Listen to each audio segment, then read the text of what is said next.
malublob sa ano? Why? Yan lang ako sa'yo. Say hi! Nag-enjoy siya sa beach.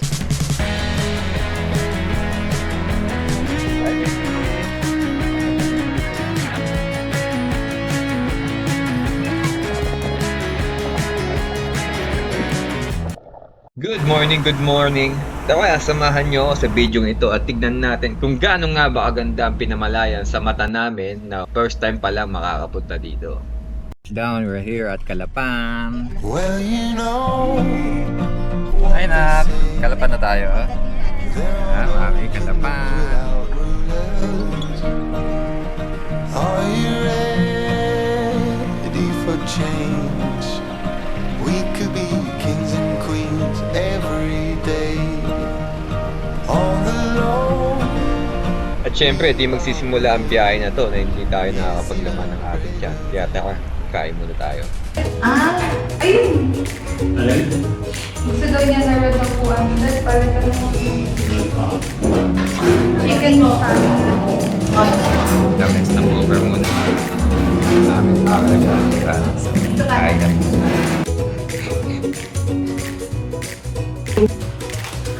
Kakatay tayo ng buko. Fresh buko from farm nila dito. So, dahil kasi may kopraan siya dito. So yep, ayan. Ayos, dami. Yan. Hindi ko lang alam dito kung ano yung malauho.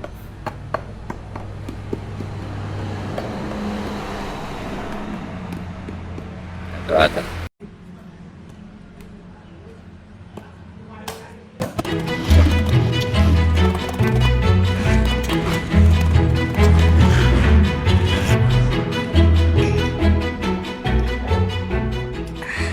Fresh buko juice. Yummy.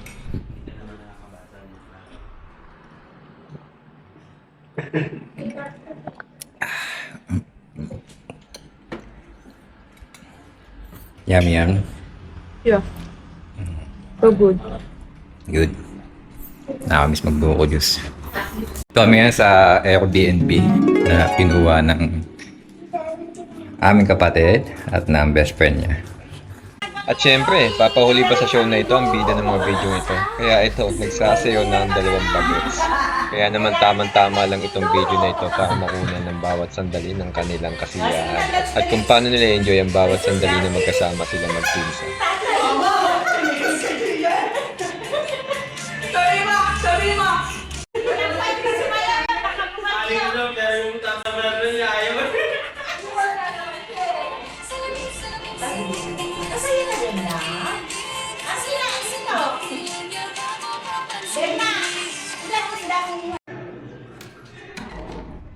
Yeah, good morning. So now is Sunday, so around 5:30 AM.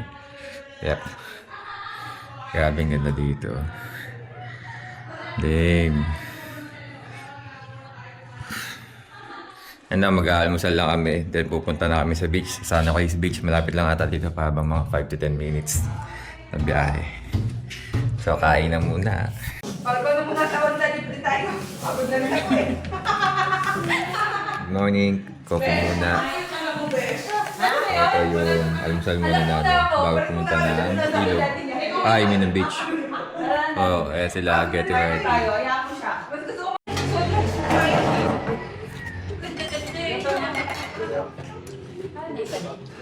Bakit siya nag-iyak? Ayaw niya na swimsuit na dala mo. Gusto niya magsando, wala namang dala. Ano sando na? Dinala ko kasi nga lang at panangain. Kaya ako siya. Ganyan na yun ta. Pagpanin ko kasi mag-aaraw. Tapin na kayo. Yung pinapatak mo sa dagat. Lagi mo yan na ano, pag ganyan mo ng ganyan yan. Oo, hindi mo na to. Ano na yung flavor.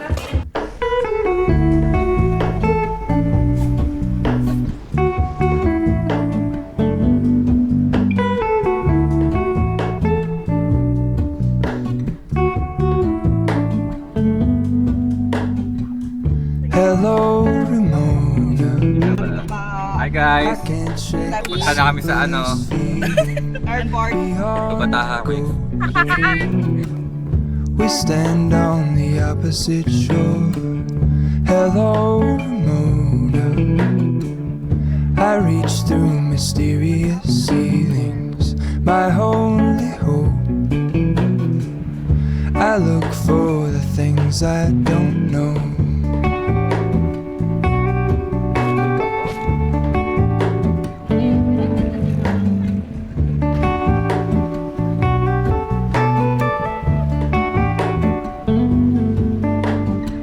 For all in this, I stand alone. Show me where the ending goes. Honestly don't. I should be the last to know. We're all in this, I stand alone.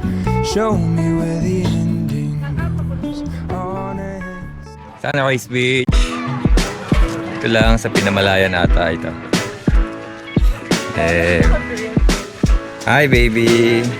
Ang cute!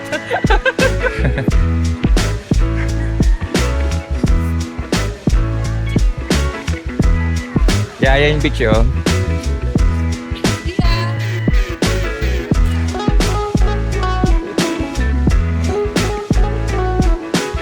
Ang lugar ko ito muna. Pinamalayan.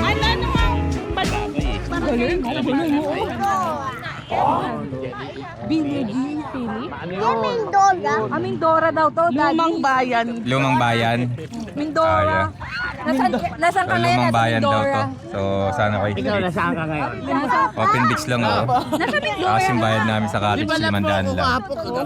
Napamura ko. Parang wala akong mahalat ng ganun sa bandang lugar. Bibili ka pa ng chichira? Ay, Bibili ka ng chichira? bibilang ka chichirya nito. Bibili ka ng chichira, papa? Swimming! Swimming ka, TJ? Baby? Wow! Galing. Oo nga, ayun na nga. Oh. Swim. Lamig. Ay, baby, ako pa! Tababa, no? Ano? Yeah! Grabe sa dito, nakakamiss dagat. Oh. At syempre, shoutout kayo muna sa pagdadala nitong snorkeling device. Pinapatok yung tubig eh. At dahil diver wannabe ako, di ko papalampasin na hindi masusukat ito. Kaya ito nga, sinukat ko na at unti-unti ko na in-adjust para umakma sa aking mukha.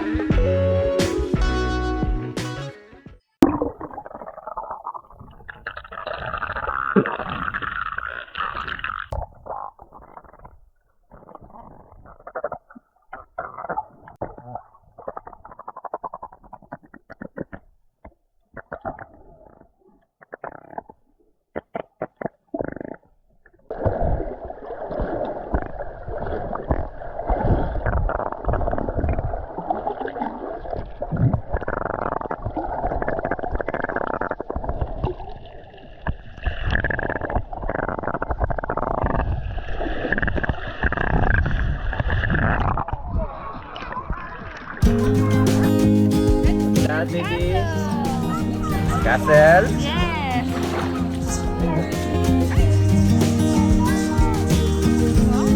Imagine a world where we all belong, where no one's left out. Dressed in our finest, walking the walk.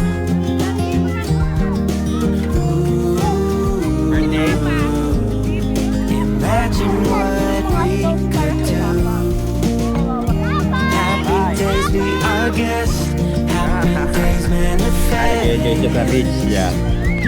Stand together. Put a smile on our faces. Fill us up with your grace and make us better. Dress us for all weather.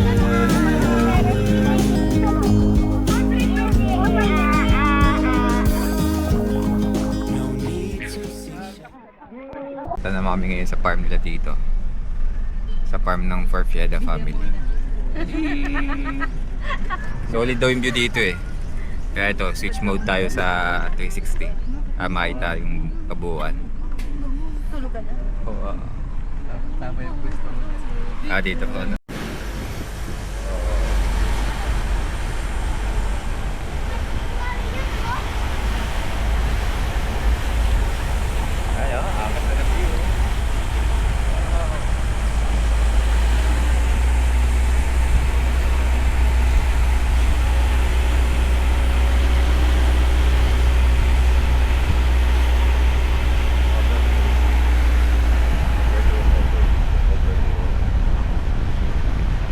overlooking ng mga dagat.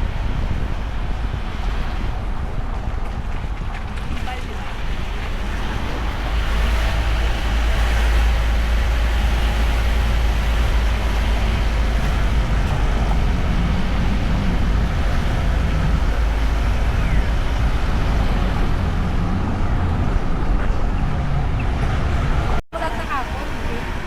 Ito yung property nila, oh. Ang ganda, oh. Grabe. Makakailangan nila. Lahat na kita nyo.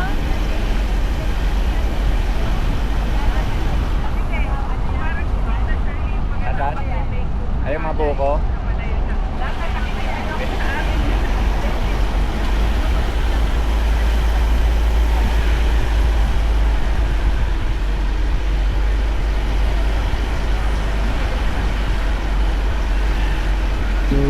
Minsan, ang isang yaya at lakad ng madalian ay nagkakaroon ng magandang resulta dahil sa mga desisyong napagsasangayunan.